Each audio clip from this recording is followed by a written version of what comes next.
ಎಲ್ರಿಗೂ ನಮಸ್ಕಾರ. ಪಾಂಚಜನ್ಯ IASಗೆ ಸ್ವಾಗತ. ಮೊಟ್ಟ ಮೊದಲನೇದಾಗಿ ನಿಮ್ಗೆಲ್ರಿಗೂ ಗೊತ್ತಿರುವಂತಹ ವಿಷಯ, KS ಮರುಪರೀಕ್ಷೆಯಲ್ಲಿ ಮತ್ತೆ ಹಲವಾರು ಅನುವಾದ ದೋಷಗಳು ಕಂಡು ಬರ್ತಾ ಇದೆ.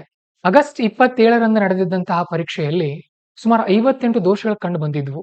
ಆ 58 ದೋಷಗಳ ನಂತರ ಸುಮಾರು 5-6 ದಿನದಲ್ಲಿ ರಾಜ್ಯದಲ್ಲಿ ದೊಡ್ಡ ಮಟ್ಟದ ಪ್ರತಿಭಟನೆಯಾಗಿ ಬೆಂಗಳೂರಿನ ಫ್ರೀಡಂ ಪಾರ್ಕ್ನಲ್ಲಿ ಎಲ್ಲರೂ ಸೇರ್ಕೊಂಡು ಮತ್ತೆ ಮರುಪರೀಕ್ಷೆಯನ್ನ ನಡೆಸುವಲ್ಲಿ ಯಶಸ್ವಿಯಾಗಿದ್ದು ಸರ್ಕಾರವು ಕೂಡ ನಮ್ಮ ಕರೆಗೆ ಹೋಗೊಟ್ಟಿತ್ತು. ಆದ್ರೆ ಈ ಬಾರಿ ಏನಾಯ್ತು, ಡಿಸೆಂಬರ್ 29ನೇ ತಾರೀಕು ಪರೀಕ್ಷೆ ನಡೆಯುತ್ತೆ. 2-3 ದಿನದಲ್ಲಿ ಅಲ್ಲಿರುವಂತಹ ದೋಷಗಳು ನಮ್ಮ ಕಣ್ಣಿಗೆ ಮತ್ತೆ ಕಾಣ್ಲಿಕ್ಕೆ ಆರಂಭ ಆಗುತ್ತೆ. ಸೊ ಎಲ್ಲ ಲೆಕ್ಕ ಮಾಡಿದಾಗ ಸುಮಾರು 30ರಿಂದ 32 ದೋಷಗಳು ಇರಬಹುದು ಅಂತ ನಾವೊಂದು ಅಂದಾಜ್ ಮಾಡಿಬಿಡ್ತೀವಿ. ಅದಾದ್ಮೇಲೆ ಕೆಲವು ವಿದ್ಯಾರ್ಥಿಗಳು ಇಲ್ಲ 30ರಿಂದ 33 ದೋಷಗಳಿಲ್ಲ, ಅದರಲ್ಲಿ ಕೇವಲ 5-6 ದೋಷಗಳಿದೆ, ಕೆಲವೊಬ್ರು ತಮ್ಮ ಸ್ವಹಿತಾಸಕ್ತಿಗೋಸ್ಕರ ಕನ್ನಡ ಭಾಷೆಯನ್ನು ಮುಂದಿಟ್ಕೊಂಡು ಬರ್ತಾ ಇದ್ದಾರೆ ಅಂತ ದೂರೋಕೆ ಆರಂಭ ಮಾಡ್ತಾರೆ. ಆ ಕಾರಣದಿಂದ ನಾವು ಸ್ವಲ್ಪ ಸುಮ್ಮನಾದ್ವಿ. ಆ ಸಂದರ್ಭದಲ್ಲಿ ಸುಮ್ಮನಾಗಿ ಯಾವತ್ತೂ ಒಂದು ಮಾತು ಬರುತ್ತೆ, ಯುದ್ಧಕ್ಕೆ ವಿರಾಮ ಕೊಟ್ಟಾಗ ನಮ್ಮ ಶಸ್ತ್ರಾಸ್ತ್ರಗಳನ್ನ ನಾವು ಹರಿತ ಮಾಡ್ಕೊಳ್ಬೇಕಾಗತ್ತೆ. ಅಂದ್ರೆ ಸುಮ್ನೆ ಒಂದು ಪ್ರಶ್ನೆ ಪತ್ರಿಕೆಯ ಮೇಲೆ ನಾವು ದೋಷಾರೋಪ ಮಾಡ್ತೀವಿ ಅಂದ್ರೆ ಅದಕ್ಕೆ ಉತ್ತರ ಕೊಡೋಕ್ಕೂ ಕೂಡ ನಾವು ಸಿದ್ಧವಾಗಿರ್ಬೇಕು. ಆ ಕಾರಣದಿಂದ ಮತ್ತೆ ಕುಳಿತುಕೊಂಡು ಪ್ರಶ್ನೆ ಪತ್ರಿಕೆಯನ್ನ ಇಂಚಿಂಚಾಗಿ ನೋಡಿದಾಗ 30-32 ಅಲ್ಲ, ಸರಿಯಾಗಿ 59 ದೋಷಗಳು ಕಂಡು ಬಂದಿದೆ. ನಾನೇ ನನ್ನ ಕೈಯಾರೆ ಹುಡುಕಿದ್ದೀನಿ. ಇನ್ನೂ ಹುಡುಕಿದ್ರೆ ಇನ್ನೂ ಇದೆ, ಇರ್ಲಿ ಪಾಪ ಅಂತ ಬಿಟ್ಟಿದೀವಿ ಅದನ್ನ. ನಮಗೆ ನಾಚಿಕೆ ಬಂದು ಬಿಟ್ಟಿದ್ದೀನಿ ಅಂತ ದೋಷಗಳನ್ನ. 59ರಲ್ಲಿ ಇನ್ನೂ ಕೆಲವೊಂದು ಇರ್ಲಿ ಸಣ್ಣ ಪುಟ್ಟ ದೋಷಗಳಂತಾನೆ ಬಿಡ್ತೀವಿ ಅಂತ ಅಂದ್ರು, ಬರೋಬ್ಬರಿ 35 ದೋಷಗಳು ತುಂಬಾ ಗಂಭೀರವಾಗಿದೆ. 35 ದೋಷಗಳು ಅಂತ ಅಂದ್ರೆ ಪ್ರತಿಯೊಂದಕ್ಕೂ 2 ಅಂಕ ತಗೊಂಡ್ರೆ 70 ಅಂಕಗಳಾದವು. 70 ಅಂಕ ಸಣ್ಣ ಅಂಕ ಅಲ್ಲ. 0.1 0.2 ಇದ್ರೂ ಕೂಡ ಕಾಂಪಿಟೇಟಿವ್ ಎಕ್ಸಾಮ್ ನಲ್ಲಿ ತುಂಬಾ ಮುಖ್ಯ ಆಗುತ್ತೆ. ಆ ಕಾರಣಕ್ಕಾಗಿ ಈ 59 ದೋಷಗಳು ಯಾವಾಗಿದೆ ಅಂತ ನಮ್ಗೆ ಗೊತ್ತಾಯ್ತು. 59 ಬೇಡ, 35 ದೋಷಗಳು ಯಾವಾಗಿದೆ ಅಂತ ಗೊತ್ತಾಯ್ತು. ಸೊ ಇದರಲ್ಲಿ ನಿಜಕ್ಕೂ ಕೂಡ ಮತ್ತೆ ಕನ್ನಡ ಭಾಷೆಗೆ ಅಪಮಾನ ಮಾಡಲಾಗಿದೆ, ಕನ್ನಡ ಭಾಷೆಗೆ ಮತ್ತೆ ಅಪಚಾರ ಮಾಡಲಾಗಿದೆ ಅನ್ನೋದು ನಮಗೆ ಗೊತ್ತಾಗತ್ತೆ. ಸೊ ಈ ಕಾರಣಕ್ಕಾಗಿಯೇ ಕರ್ನಾಟಕದ ಕನ್ನಡ ಮಾಧ್ಯಮದ ವಿದ್ಯಾರ್ಥಿಗಳಿಗೋಸ್ಕರ ಕನ್ನಡ ಮಾಧ್ಯಮ ವಿದ್ಯಾರ್ಥಿಗಳಿಂದ ಇದೇ 16 ಜನವರಿ 2025ರಂದು ಬೆಂಗಳೂರಿನಲ್ಲಿ ಅಖಿಲ ಕರ್ನಾಟಕ ವಿದ್ಯಾರ್ಥಿ ಸಂಘದವರು ಪ್ರತಿಭಟನೆಯನ್ನು ಹಮ್ಮಿಕೊಂಡಿದ್ದಾರೆ. ನೀವೆಲ್ಲರೂ ಕೂಡ ಇದಕ್ಕೆ ಕೈ ಜೋಡಿಸಬೇಕು. ಇದೊಂದು ತುಂಬಾ ಗಂಭೀರ ವಿಷಯ. ನಮಗೇನನ್ಸುತ್ತೆ, ಸರ್ 35 ಪ್ರಶ್ನೆಗಳಿದೆ, 35 ಪ್ರಶ್ನೆಗಳನ್ನ ಬಿಟ್ಟು ಬಿಡೋಣ ಅಥವಾ ಗ್ರೇಸ್ ಅಂಕಗಳನ್ನ ಕೊಡಿಸಿ ಬಿಡೋಣ. ಸರಿ, ಆದ್ರೆ ಇಲ್ಲಿ ಭಾಷೆಗಾಗಿರುವಂತ ಅನ್ಯಾಯವನ್ನ ಸರಿಪಡಿಸೋದು ಹೇಗೆ? ಆ ತಪ್ಪು ಮಾಡಿದವ್ರಿಗೆ ಶಿಕ್ಷೆ ಆಗ್ಬೇಕಲ್ವಾ?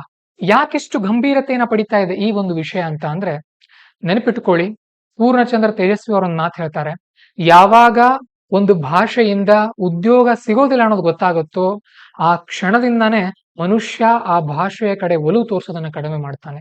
ಕರ್ನಾಟಕದಲ್ಲಿ ಈಗಾಗಲೇ ನೀವು ಬೆಂಗಳೂರಿನಲ್ಲಿ ಹೋದ್ರೆ ಪ್ರೈವೇಟ್ ಕಂಪನಿಗಳಲ್ಲಿ ನಿಮಗೆ ಕನ್ನಡ ಅಗತ್ಯ ಇಲ್ಲ, ನಿಮ್ಗೆ ಇಂಗ್ಲಿಷ್ ಒಂದು ಚೆನ್ನಾಗಿ ಬರ್ತಾ ಇದ್ರೆ ಸಾಕು. ತಮಿಳು, ಮಲಯಾಳಂ ಎಲ್ಲನೂ ಸೇರ್ಕೊಂಡ್ ಬಿಟ್ಟಿದ್ದಾರೆ. ನಮ್ಗೆ ಉಳಿದಿರೋದು ಯಾವ್ದು ಇನ್ನು ಗ್ರಾಮೀಣ ಭಾಗದವರಿಗೆ? ಕರ್ನಾಟಕ ಸರ್ಕಾರದ ಪರೀಕ್ಷೆಗಳು. ಇದೇ ಪರೀಕ್ಷೆಗಳಲ್ಲಿ ಕನ್ನಡದ ಪ್ರಶ್ನೆಗಳನ್ನ ತಪ್ಪಾಗಿ ಕೊಟ್ಟು ಬಿಟ್ರೆ ಕನ್ನಡ ಮಾಧ್ಯಮದ ವಿದ್ಯಾರ್ಥಿಗಳು ಹೊರಗೆ ಹೋಗ್ಬಿಡ್ತಾರೆ, ಇಂಗ್ಲಿಷ್ ಮಾಧ್ಯಮದ ವಿದ್ಯಾರ್ಥಿಗಳು ಒಳಗಡೆ ಬರ್ತಾರೆ. ಇದೊಂದು ಹುನ್ನಾರನೂ ಇದ್ದಿರಬಹುದು ಪ್ರಶ್ನೆ ಪತ್ರಿಕೆನ ಸಿದ್ಧಪಡಿಸಿದವರಿಗೆ. ನಾವಿಲ್ಲಿ ಪ್ರಶ್ನೆ ಪತ್ರಿಕೆ ಕಠಿಣವಾಗಿದೆ ಅಂತ ಯಾರು ದೂರ್ತಾ ಇಲ್ಲ, ಇನ್ನೂ ಕಠಿಣವಾಗಿನೇ ಕೊಡ್ಲಿ ಅವರು. ಆದ್ರೆ ಸರಿಯಾಗಿ ಕನ್ನಡ ವಾಕ್ಯಗಳನ್ನ ರಚನೆ ಮಾಡಿ ಕೊಡ್ಲಿಕ್ಕೆ ಆಗ್ತಾ ಇಲ್ವಾ ಅವ್ರಿಗೆ? ಕಾರಣ ಏನಿದ್ರ ಹಿಂದೆ ಇರುವಂತದ್ದು ಅಂದ್ರೆ ಇಷ್ಟೇ, ಉದ್ದೇಶಪೂರ್ವಕವಾಗಿ ಕನ್ನಡ ಭಾಷೆಯನ್ನ ಕೊಲ್ಲಲಾಗ್ತಾ ಇದೆ, ಉದ್ದೇಶಪೂರ್ವಕವಾಗಿ ಕನ್ನಡ ಮಾಧ್ಯಮದ ವಿದ್ಯಾರ್ಥಿಗಳನ್ನ ಹತ್ತಿಕ್ಲಾಗ್ತಾ ಇದೆ. ನೀವು ಕಳೆದ 10 ವರ್ಷಗಳಲ್ಲಿ KS ಪಾಸ್ ಆಗಿರುವಂತಹ ವಿದ್ಯಾರ್ಥಿಗಳನ್ನ ನೋಡಿದ್ರೆ ಇಂಗ್ಲಿಷ್ ಮಾಧ್ಯಮದ ವಿದ್ಯಾರ್ಥಿಗಳೇ ಜಾಸ್ತಿ ಇದ್ದಾರೆ. ಇದಕ್ಕೆ ಕಾರಣ ಏನು? ಇಲ್ಲಿ ಮೇನ್ಸ್ ಅಲ್ಲೂ ಕೂಡ ಚೆನ್ನಾಗಿ ಅಂಕಗಳು ಸಿಗ್ತಾ ಇಲ್ಲ ಕನ್ನಡ ಮಾಧ್ಯಮದ ವಿದ್ಯಾರ್ಥಿಗಳಿಗೆ. ಯಾಕೆ ಈ ತಾರತಮ್ಯ? ಕನ್ನಡದವ್ರು ಕೂಡ ಓದಿರ್ತಾರಲ್ವಾ, ಕನ್ನಡದವ್ರು ಕೂಡ ಪ್ರಯತ್ನ ಪಟ್ಟಿರ್ತಾರಲ್ವಾ. ಲೆವೆಲ್ ಪ್ಲೇಯಿಂಗ್ ಫೀಲ್ಡ್ ಅಂತ ಬರುತ್ತೆ, ಎಲ್ರಿಗೂ ಸಮಾನ ಅವಕಾಶ ಕೊಟ್ಟು ಸ್ಪರ್ಧೆಯನ್ನ ನಡೆಸಬೇಕು. ಒಬ್ಬನನ್ನ ಹಿಂದಕ್ಕೆ ಹಿಡ್ಕೊಂಡು ನಿಂತ್ಕೊಂಡು ನೀನು ಓಡೋ ಅಂತ ಅಂದ್ರೆ ಆ ವ್ಯಕ್ತಿ ಓಡೋಕೆ ಹೇಗೆ ಸಾಧ್ಯ ಆಗತ್ತೆ? ಆ ಕಾರಣಕ್ಕಾಗಿ ಕನ್ನಡ ಭಾಷೆಗೋಸ್ಕರ ಇವತ್ತು ಎಲ್ಲರೂ ಕೂಡ ಧ್ವನಿ ಎತ್ತಬೇಕು, ಪ್ರತಿಯೊಬ್ರು ಬೆಂಗಳೂರು ಬರಬೇಕು. ಈ ವಿಡಿಯೋ ನೋಡುವಂತಹ ಕನಿಷ್ಠ 2000 ವಿದ್ಯಾರ್ಥಿಗಳು ಬೆಂಗಳೂರಿಗೆ ನೀವು ಬರ್ತೀರಿ 16ನೇ ತಾರೀಕು ಅಂತ ನಾನು ನಂಬಿದ್ದೀನಿ.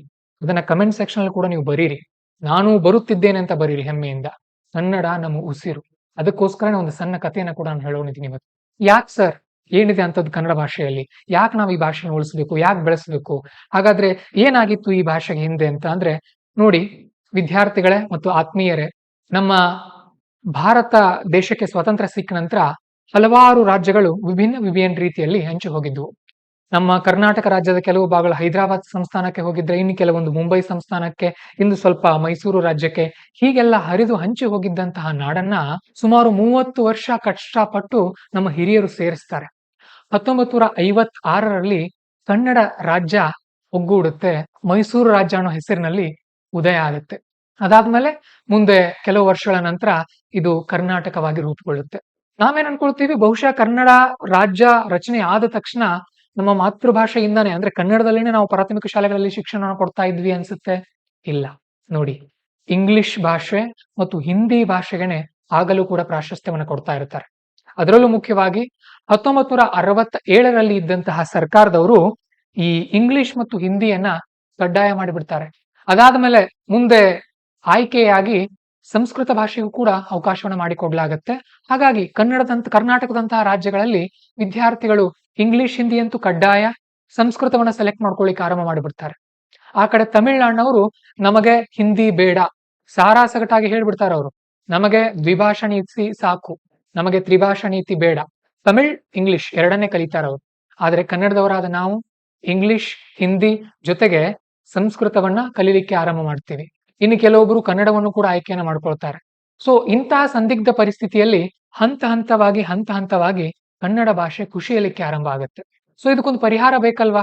ಹಾಗಾಗಿ ಮುಂದೆ ಈ ಒಂದು ಪರಿಸ್ಥಿತಿಯನ್ನು ಅರಿತಂತಹ ಕನ್ನಡದ ಬಹಳಷ್ಟು ವಿದ್ವಾಂಸರು ವಿರೋಧವನ್ನ ಮಾಡ್ಲಿಕ್ಕೆ ಆರಂಭ ಮಾಡ್ತಾರೆ. ಆಗ ಬಂದಂತಹ ದೇವರಾಜ್ ಅರಸು ಅವರ ಸರ್ಕಾರ ಸಂಸ್ಕೃತವನ್ನ ತೃತೀಯ ಭಾಷೆಗೆ ತಗೊಂಡು ಹೋಗುತ್ತೆ, ಕನ್ನಡವನ್ನ ಕಲಿಸೋಕೆ ಆದ್ಯತೆಯನ್ನು ಕೊಡುತ್ತೆ. ಇದೆಲ್ಲ ಆಗತ್ತೆ ಸುಮಾರು 1970ರ ದಶಕದಲ್ಲಿ. ಇದಾದ ನಂತರ 1980ರಲ್ಲಿ ಗುಂಡೂರಾವ್ ಅವರ ಸರ್ಕಾರ ಬರುತ್ತೆ. ಮತ್ತೆ ಸಂಸ್ಕೃತವನ್ನ ಪ್ರಥಮ ಭಾಷೆಯಾಗಿ ಕಲಿಸೋಕೆ ಆರಂಭ ಮಾಡಲಾಗತ್ತೆ.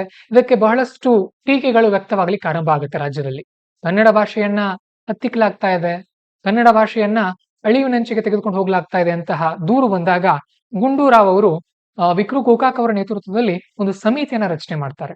ಸೊ ಈ ಸಂದರ್ಭದಲ್ಲಿ ಕೆಲವರು ಅನ್ಕೊಳ್ತಾರೆ, ಬಹುಶಃ ವಿಕ್ರು ಗೋಕಾಕ್ ಅವರು ಕೂಡ ಸಂಸ್ಕೃತ ಭಾಷೆಗೆನೆ ಬೆಂಬಲವನ್ನ ಕೊಡ್ತಾರೆ, ಹಾಗಾಗಿ ಈ ವಿಕ್ರು ಗೋಕಾಕ್ ಅವರ ಸಮಿತಿಯು ಕೂಡ ಬೇಡ ಅಂತ ಕೆಲವೊಬ್ರು ಪ್ರತಿಭಟನೆಯನ್ನ ಮಾಡ್ತಾರೆ.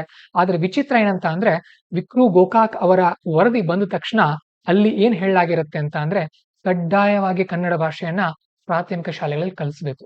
ಅಷ್ಟೇ ಅಲ್ಲ, ಕನ್ನಡಕ್ಕೆ ಪ್ರಥಮ ಭಾಷೆಯ ಸ್ಥಾನಮಾನವನ್ನ ಕೊಡಬೇಕು. ಈ ಒಂದು ಭಾಷೆಯ ಪರೀಕ್ಷೆಗೆ 150 ಅಂಕಗಳನ್ನ ಇಡಬೇಕು. ದ್ವಿತೀಯ ಭಾಷೆಯ ಪರೀಕ್ಷೆಗೆ 100 ಅಂಕಗಳನ್ನ ಇಡಬೇಕು, ತೃತೀಯ ಭಾಷೆಯ ಪರೀಕ್ಷೆಗೆ 50 ಅಂಕಗಳನ್ನ ಇಡಬೇಕಂತ ಹೇಳಲಾಗತ್ತೆ. ಅಲ್ಲಿ ಅವರು ಎಲ್ಲದಕ್ಕೂ 100 ಕೊಡಬಹುದಾಗಿತ್ತಲ್ಲ, ಯಾಕೆ 150 ಅಂಕ ಅಂತ ಹೇಳಿದ್ದಾರೆ ಕನ್ನಡಕ್ಕೆ? ಅದು ಯಾವ ಭಾಷೆಗೆ ಅಂಕ ಜಾಸ್ತಿ ಇರುತ್ತೋ ಆ ಭಾಷೆಯನ್ನ ಮಕ್ಕಳು ತಾನಾಗೇನೆ ಚೆನ್ನಾಗಿ ಕಲಿತಾರೆ. ಇವತ್ತು KS ಅಲ್ಲಿ ಏನಾಗ್ತಾ ಇದೆ, ಕನ್ನಡದಲ್ಲಿ ಓದಿದ್ರೆ ತಪ್ಪಾಗತ್ತೆ ಅಂತ ಭಯದಲ್ಲಿ ವಿದ್ಯಾರ್ಥಿಗಳು ಇಂಗ್ಲಿಷ್ ಅನ್ನ ಕಲಿಯೋಕೆ ಆರಂಭ ಮಾಡಿಬಿಡ್ತಾರೆ. ಅಷ್ಟೇ, ಮತ್ತೇನಿಲ್ಲ. ಇದು ವ್ಯವಸ್ಥಿತವಾಗಿ ಕನ್ನಡ ಭಾಷೆಯನ್ನ ಇಲ್ಲಿ ಕೊಲ್ಲಲಾಗ್ತಾ ಇದೆ. ಓಕೆ, ಸೊ ಮುಂದೆ ಏನಾಯ್ತು? ಈ ವಿಕ್ರು ಗೋಕಾಕ್ ಅವರ ವರದಿ ನೋಡಿದಂತಹ ಸರ್ಕಾರ ಸ್ವಲ್ಪ ಸುಮ್ಮನಾಗತ್ತೆ. ಈ ವರದಿಯ ವಿರುದ್ಧನೂ ಕೂಡ ಬಹಳಷ್ಟು ಚಳುವಳಿಗಳಾಗ್ಲಿಕ್ಕೆ ಆರಂಭ ಆಗತ್ತೆ. ಇಲ್ಲ, ನಾವೆಲ್ಲ ಕನ್ನಡ ಕಲಿಯೋದಿಲ್ಲ, ನಮಗೆ ಬೇರೆ ಬೇರೆ ಭಾಷೆಗಳು ಬೇಕು ಅಂತ ಕೆಲವು ಅಲ್ಪ ಸಂಖ್ಯಾತರ ಭಾಷೆಯವರು, ಇನ್ನು ಕೆಲವರು ಸಂಸ್ಕೃತದವರು ಪ್ರತಿಭಟನೆಯನ್ನ ಮಾಡ್ಲಿಕ್ಕೆ ಆರಂಭ ಮಾಡ್ತಾರೆ. ಆಗ ಗುಂಡೂರಾವ್ ಅವ್ರ ಸರ್ಕಾರ ವರದಿಯನ್ನ ಸ್ಥಗಿತಗೊಳಿಸುತ್ತೆ, ಸದ್ಯದ ಮಟ್ಟಿಗೆ ಅದನ್ನ ಅಮಾನತ್ನಲ್ಲಿ ಇಡುತ್ತೆ. ಆಗ ಶಂಭಾ ಜೋಶಿ ಅವರು ಗುಂಡೂರಾವ್ ಅವರಿಗೆ ಸವಾಲ್ ಹಾಕ್ತಾರೆ, ನಿಮಗೆ ನಿಜಕ್ಕೂ ಕೂಡ ಶಕ್ತಿ ಇದ್ದಲ್ಲಿ ವಿಕ್ರು ಗೋಕಾಕ್ ಅವರ ವರದಿಯನ್ನ ಸಂಪೂರ್ಣವಾಗಿ ಜಾರಿಗೆ ತೆಗೆದುಕೊಂಡು ಬನ್ನಿ ಅಂತ. ಗುಂಡೂರಾವ್ ಅವರು ಅದಕ್ಕೇನು ಪ್ರತಿಕ್ರಿಯೆ ಕೊಡೋದಿಲ್ಲ. ಆದ್ರೆ ಹಂತ ಹಂತವಾಗಿ ಪ್ರತಿಭಟನೆಗಳು ಮುನ್ನೆಲೆಗೆ ಬರುತ್ತೆ. ಏಪ್ರಿಲ್ 17ನೇ ತಾರೀಕು 1981 ಚಿತ್ರದುರ್ಗದಲ್ಲಿ ಒಂದು ದೊಡ್ಡ ಮಟ್ಟದ ಹೋರಾಟ ನಡೆಯುತ್ತೆ. ಯಾವ ಹಂತದಲ್ಲಿ ಅಂದ್ರೆ ಗೋಲಿಬಾರ್ ಕೂಡ ಆಗತ್ತೆ. ಗೋಲಿಬಾರ್ನಲ್ಲಿ ಕೆಲವೊಬ್ರು ಮರಣ ಕೂಡ ಹೊಂದುತ್ತಾರೆ. ಅದಾದ್ಮೇಲೆ ರಾಜ್ಯಾದ್ಯಂತ ಈ ಒಂದು ಬಿಸಿ ಗೊತ್ತಾಗತ್ತೆ ಪರಿಣಿತರಿಗೆ, ಸಾಹಿತಿಗಳಿಗೆ. ಅವರು ಕೂಡ ಮುನ್ನೆಲೆಗೆ ಬರ್ತಾರೆ, ತಮ್ಮ ಧ್ವನಿಯನ್ನ ಎತ್ತಲಿಕ್ಕೆ ಆರಂಭ ಮಾಡ್ತಾರೆ. ಆದ್ರೆ ಜನಮಾನಸವನ್ನ ಈ ಒಂದು ಪ್ರತಿಭಟನೆಗಳು ತಲುಪುವಲ್ಲಿ ವಿಫಲ ಆಗಿದ್ದು. ಹಾಗಾದ್ರೆ ಜನರನ್ನ ಸೆಳೆಯೋದು ಹೇಗೆ, ಜನರಿಗೆ ಇದನ್ನ ತಲುಪಿಸೋದು ಹೇಗೆ ಅನ್ನುವಂತ ಒಂದು ಆಲೋಚನೆಯಲ್ಲಿ ಇದ್ದಾಗ ನಮ್ಮ ಸಾಹಿತಿಗಳಿಗೆ ನೆನಪಾದದ್ದೇ ಕನ್ನಡದ ನಟ ಸಾರ್ವಭೌಮರಾದಂತಹ ಡಾಕ್ಟರ್ ರಾಜ್ಕುಮಾರ್.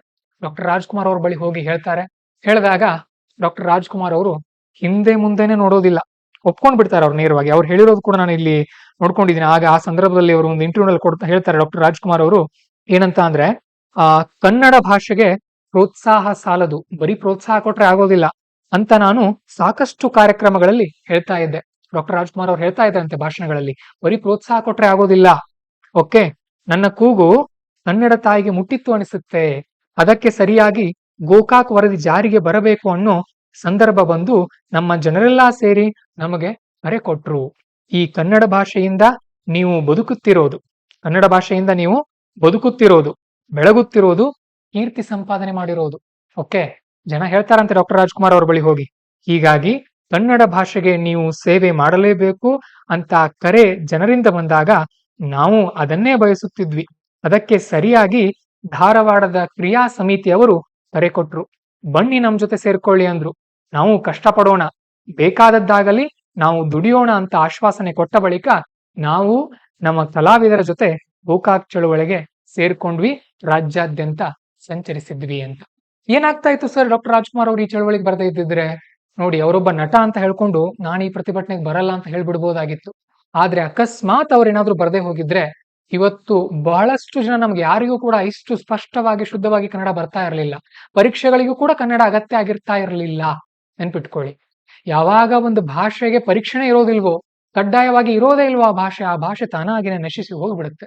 ಡಾಕ್ಟರ್ ರಾಜ್ಕುಮಾರ್ ಅವರು ಬಂದ್ರು, ಇಡೀ ರಾಜ್ಯಾದ್ಯಂತ ಸಂಚರಿಸ್ತಾರೆ ಡಾಕ್ಟರ್ ರಾಜ್ಕುಮಾರ್ ತಮ್ಮ ನಟನೆಯನ್ನ ನಿಲ್ಲಿಸಿ. ಇಡೀ ಚಿತ್ರರಂಗ ಬರುತ್ತೆ ಡಾಕ್ಟರ್ ರಾಜ್ಕುಮಾರ್ ಅವ್ರನ್ನ ಬೆಂಬಲಿಸ್ಕೊಂಡು. ಒಂದ್ಸಾರಿ ಇಂಟರ್ವ್ಯೂ ನಲ್ಲಿ ಕೇಳ್ತಾರಂತೆ ಡಾಕ್ಟರ್ ರಾಜ್ಕುಮಾರ್ ಅವರನ್ನ, ನೀವು ಕರ್ನಾಟಕವನ್ನೆಲ್ಲ ಸಂಚಾರ ಮಾಡಿದ್ರಿ, ನಿಮ್ಗೆ ಊರುಗಳ ಹೆಸರು ನೆನಪಿದೆಯಾ ಅಂತ ಕೇಳಿದಾಗ ನಿರರ್ಗಳವಾಗಿ ಹೇಳ್ತಾರೆ ಡಾಕ್ಟರ್ ರಾಜ್ಕುಮಾರ್, ಬೆಳಗಾವಿ, ಬಾಗಲಕೋಟ, ಯರಗಟ್ಟಿ, ಗೋಕಾಕ, ಧಾರವಾಡ, ಗದಗ, ಹರಿಹರ, ಮೈಸೂರು, ಚಾಮರಾಜನಗರ, ಹೀಗೆ ಸಾಲು ಸಾಲಾಗಿ ಹೇಳಿ ಕೊನೆಗೆ ಸುಸ್ತಾಯ್ತು ನನಗೆ ಅಂತಾರೆ. ರಾಜ್ಯವನ್ನ ಸಂಚರಿಸುವಾಗ ಸುಸ್ತಾಗಿಲ್ಲ, ಆದ್ರೆ ಹೆಸರುಗಳನ್ನ ಹೇಳಿದಾಗ ನನಗೆ ಸುಸ್ತಾಯ್ತು ಅಂತ ಏದುರ್ಸಿರು ಬಿಡ್ತಾರೆ ಡಾಕ್ಟರ್ ರಾಜ್ಕುಮಾರ್ ಅವರು. ಸೊ ಡಾಕ್ಟರ್ ರಾಜ್ಕುಮಾರ್ ಅವರು ಬಂದ ತಕ್ಷಣ ಯಾವ ಲೆವೆಲ್ಗೆ ಹೋಗುತ್ತೆ ಅಂತ ಅಂದ್ರೆ ಈ ಪ್ರತಿಭಟನೆ ಬಹುಶಃ 1947ರ ನಂತರ ಇಡೀ ಭಾರತ ಕಂಡಂತಹ ಅತ್ಯಂತ ದೊಡ್ಡ ಚಳುವಳಿ ಅಂತ ಅಂದ್ರೆ ಅದು ಗೋಕಾಕ್ ಚಳುವಳಿ. ಆ ಗೋಕಾಕ್ ಚಳವಳಿ ನಡೆದ್ರಿಂದ ಮಾತ್ರ ಇವತ್ತು ನಮ್ಮ ಕನ್ನಡ ಭಾಷೆ ಬದುಕಿದೆ ಅಂತ ನಾನು ಹೇಳಿಕ್ಕೆ ಇಷ್ಟಪಡ್ತೀನಿ. ಅದಕ್ಕೆ ಡಾಕ್ಟರ್ ರಾಜ್ಕುಮಾರ್ ಅವರ ಕೊಡುಗೆ ತುಂಬಾ ಇದೆ. ಅದಕ್ಕಿಂತ ಮುಖ್ಯವಾಗಿ ಆ ವರದಿಯನ್ನ ಕೊಟ್ಟಂತಹ ವಿಕ್ರು ಗೋಕಾಕ್ ಅವರ ಕೊಡುಗೆ ಇನ್ನೂ ತುಂಬಾ ದೊಡ್ಡ ಮಟ್ಟದಲ್ಲಿದೆ.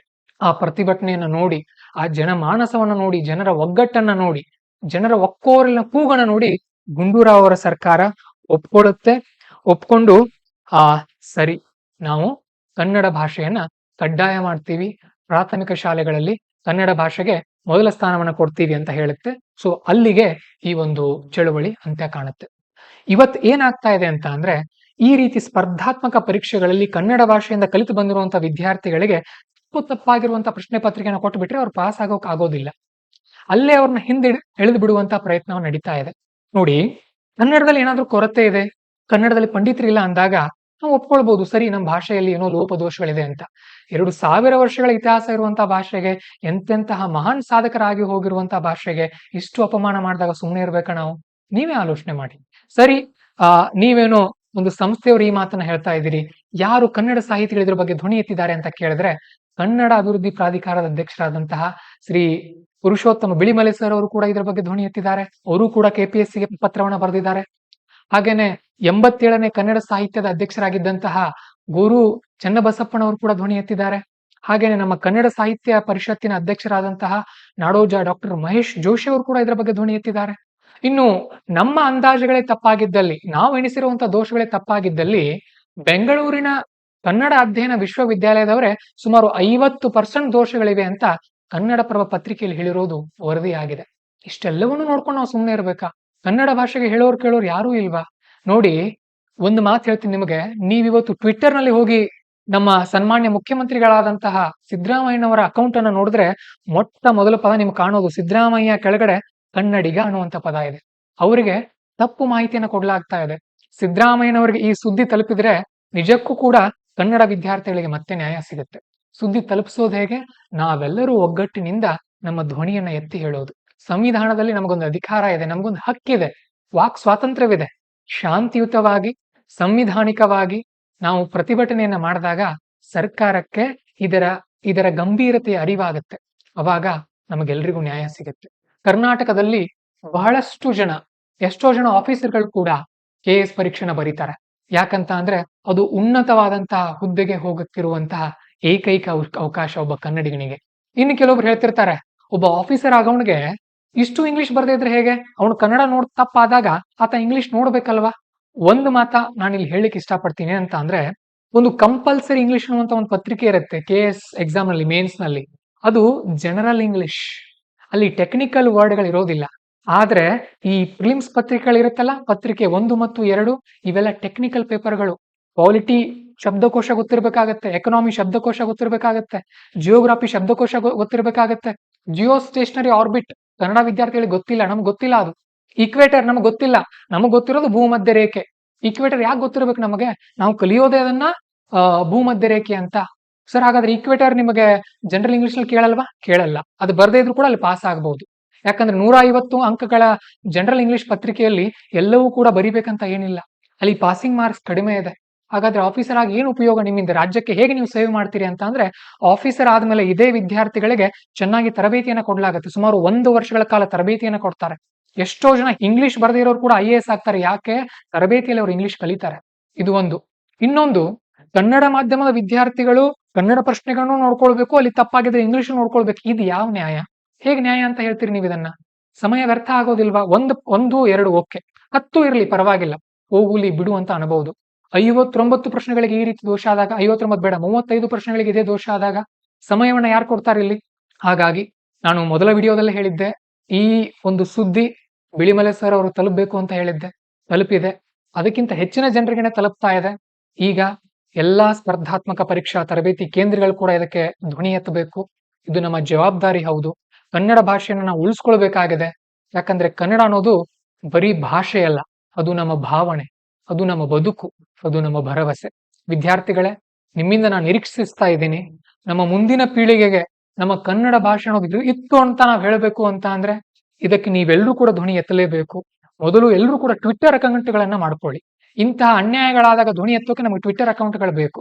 ಇನ್ನು 16ನೇ ತಾರೀಕು ನಡೆಯಲಿರುವಂತಹ ಪ್ರತಿಭಟನೆಗೆ ನೀವೆಲ್ಲರೂ ಕೂಡ ಬರಬೇಕು. ಕನಿಷ್ಠ 2000 ಜನ, ಈ ವಿಡಿಯೋ ನೋಡ್ತಾ ಇರೋರು 2000 ಜನ ನೀವು ಬರಬೇಕು. ನಾನು ನೋಡ್ತಿರ್ತೀನಿ, ಕೆಳಗಡೆ ಕಮೆಂಟ್ ಹಾಕ್ಬೇಕು. ನಾನು ವೈಯಕ್ತಿಕವಾಗಿ ನಾನೇ ಓದ್ತೀನಿ, ಎಷ್ಟು ಜನ ಬರ್ತೀರಿ ನೋಡೋಣ. ನಾವೆಲ್ಲರೂ ಸೇರಿ ಬೆಂಗಳೂರಿನ ಫ್ರೀಡಂ ಪಾರ್ಕ್ ನಲ್ಲಿ ಕನ್ನಡದ ಕಹಳೆಯನ್ನು ಮುಳುಗಿಸೋಣ. ಅದು ಸರ್ಕಾರಕ್ಕೆ ಮುಟ್ಲಿ. ಸರ್ಕಾರಕ್ಕೆ ನಾವೆಲ್ಲರೂ ಕೂಡ ಒಕ್ಕೊರಲಿನಿಂದ ವಿನಂತಿಸಿಕೊಳ್ಳೋಣ, ನಮಗೆ ನ್ಯಾಯ ಸಿಗಲಿ. ಕನ್ನಡಕ್ಕೆ ನ್ಯಾಯ ಸಿಗಲೇಬೇಕು. ಯಾಕಂದ್ರೆ ಕನ್ನಡ ನಮ್ದು.